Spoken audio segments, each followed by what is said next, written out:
Only one down on the parade. There's a few up the Fisherman's Beach end, but... A couple of guys with best buddies getting paid. Yeah.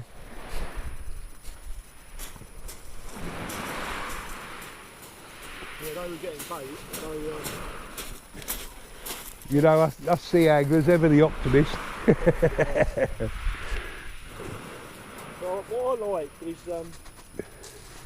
this species fishing Yeah, is so good. yeah, I should imagine it's like a bit like the fresh water when you perhaps know there's a load of skimmer bean there, Yeah. or carp or whatever you're going for. But I just love coming down west. The matches I'm not too fussed about. I don't fish many. the trouble is now, Rob, I don't know about you, but I know we're sort of getting on in years anyway, but Yeah. it's very competitive, and you've got to be able to cast big, you've got to be quick, Yeah. and all of a sudden that's very difficult. It is, and I can't be bothered with all the bait. Yeah, I mean, once upon a time we'd have been scratching about over a culver, getting this, getting that, round a, few white rag, but Yeah. as you say now, No, I mean, it's gone out there. That'll be nice and tight, isn't it? what's that spider crab visiting? Yeah, I'm going to float on that one. Buggers. I'll put another hook on it. Yeah, so, yeah, I just love doing that. Yeah, I think the species hunting. that's a lovely bit of bait on there, Rob, look at that. How could they resist it? Yeah. Nice little float as well. The thing was, we went down to shore last year, me and Martin, Yeah, at Reed, and we went down there with luck, and we weren't catching the fish, couldn't get the place, yeah, and what the boys were doing down there, they were doing that. tipping with a off bit of rag. ragworm. And we went back down there a few days later. I think we do this because Yeah. I can't be bothered to. It's not a match, is it? We went down there the next week, we took a tide, Done the same. and we did the same, we took it off, Yeah, and we caught quite a lot. that local knowledge, Rob, you can't beat it. No, and the other funny thing about it was, Neil Mars went down there with Andy Erkin, Yeah, and me and Martin Reed, we had the bait from up here, yeah. up this end. They had bait from Sandwich, and they couldn't catch the fish, or Neil Marsh couldn't catch the fish. Yeah, And I said to him, I said, look, have a score of this, because I had loads of bait with me. yeah, And first cast, two placed. Yeah. Got another one. it's funny you should say that, because I was talking to Richard ages ago. I think it was at one of the comps that they had, the Asso or something, Yeah. and he was saying that because same sort of thing. When the guys from the Isle of Man used to come over here, they used to slaughter it because their sand eels were different slightly to ours. They'd sort of spawn at a different time, and it made all the difference. I mean, I find that incredible, don't you? Well, it is, and it's like, was that the Isle of Man? Yeah, Well, when the boys went over to Ireland last year, they actually took nets with them, to catch their own eels. and they Jake and Jamie now, Yeah. and they were like in the estuary, wherever it was, Yeah, and they were catching eels. and it was that important that you had to be Yeah, using and you had to have local them eel. Yeah, And, so, different baits, yeah, places. yeah. Because again, I mean, you go back to the 70s, 80s, Rob. I mean, the last bait you'd have picked to come down here anywhere here was ragworm. It was never any good, the red rag, was it? I mean, whites for the matches, but king rag, because I mean, as a kid, I used to come down on the All England and grab me bait for the next couple of weeks off of the people because they were going to chuck it away. Yeah. And we used to get some of the biggest king rag you'd ever saw. Never had a bite on it. No. Never had a bite. Well, that rag now, stockfish, Yeah, they like it, rays. rays like it, Yep. smooth ounce. Yep. You don't, I caught my first smooth ounce down there, I had crab and ragworm, cocktail, and I caught the first one on that. It just goes to show that ragworm can be Deadly. good. Yeah. So I come along to this. Local fishing boat just coming in.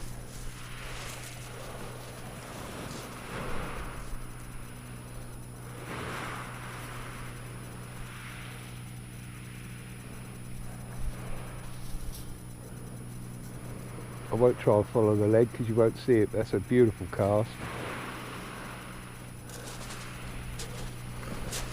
It's a cracking cast, Rob. Well done. They're getting better. I'm a little bit like you, a bit older now. Yeah, but it's the old story, mate. You didn't look like you put hardly any effort into that. It was all timing. Yeah. Of course, equipment nowadays. Equipment nowadays. Yeah. I know Zipflex have been around a long time, and they were probably leaders like with Comet Flex. Yeah. Century, but the rods now are so light. Yeah. I mean, these are the Mark 1 any fish anywhere. Yeah. And they are a little bit stiff for bite detection. Yeah. You know, that, the new ones, a lot better Yeah. than bite detection. Well, I went to the Conti setup simply because it was easier to cast, you know, because Yes. everything's getting stiffer as you get older. Yes. And that little three-piece one I got with a Pen 8000 and braid gets me as far as I ever used to get my multiplier for half the effort. They are really good rods. There's no doubt about it. Trouble is, you feel like you've disengaged a little bit when you come away from the multipliers because of all the frills and spills you used to get with them, didn't you? Going back to the old days of the Pen Squidder and that, where you cast out and you was like, when's the tangle coming? Yeah. But with these new, like the Abus and that. Well, and these things, these 718s, yeah. take them straight out of the box and hit it as hard as you like, Yeah. and they never fail. No, incredible, aren't they? And yeah, I bought some sloshes, slosh 20s, Yeah. because I found that the 525, Yeah. Pens 525s that I had, the line was going down the side of the spool. Yeah. Yeah, I had a couple of 525s, and to be honest, they started to backwind on their own, and inside they're not as well made as they are outside. Yeah. What's that little flounder? Very dark. Yeah, I think it's bad. He's a dab, he's dark dab. Cool, he is dark. Yeah, it's really dark, isn't it? Look at him. Yeah. Green almost got sore or something there. Yeah, poor little sods. I Yeah. haven't had a very good dam run for years now. Well, I went up to Dungeness last week, just right by the power station. Yeah. But Ronnie had one. Yeah. Lee had been out there. She said fishing the 3 hours down and 2 hours up was the best time. I fished 2 hours up. Yeah.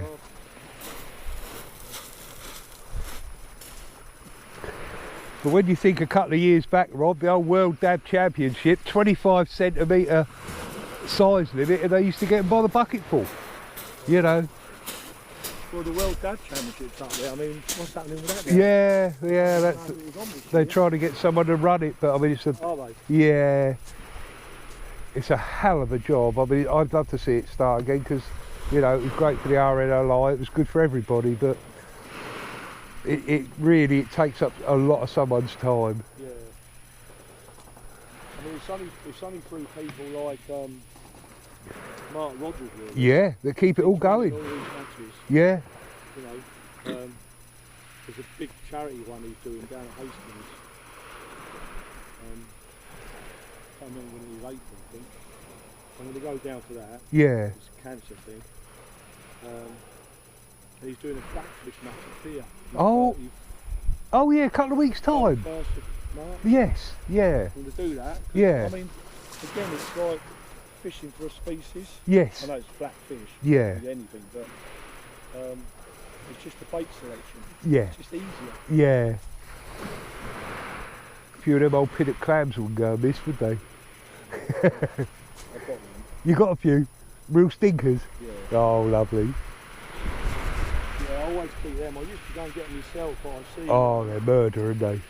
Yeah. They are. I went with Alan Price. I couldn't believe how much hard work you put in for a little game. Yeah. Well, in the end, what I was doing, I was getting them, and then I was shelling them down there. Yeah. You know, because I used to bring them home, and then I'd have all these stinky old clothes. Yeah. So I did it all down there and just brought back. You'd have a great big bucket full of them. Yeah. By the time you shelled them, there's Bit like the old shrimps, isn't it? By the time you peeled them, there's hardly anything left. Yeah. But you, old Price used to swear by. We get up the pier, a warm sunny day, throw them on the wall, and say, right, we'll let them fester for a bit. God, I mean, it was like putting slime on your hook, but the dabs absolutely loved them. Yeah. I dry them out in newspaper. Yeah.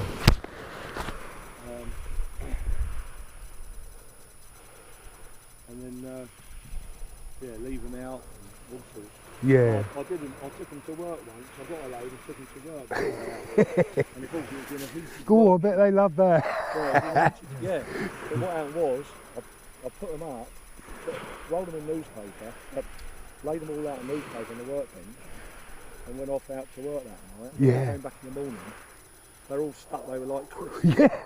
Honestly, I had to soak the newspaper to get it off. Get 'em I off. didn't want to throw them away.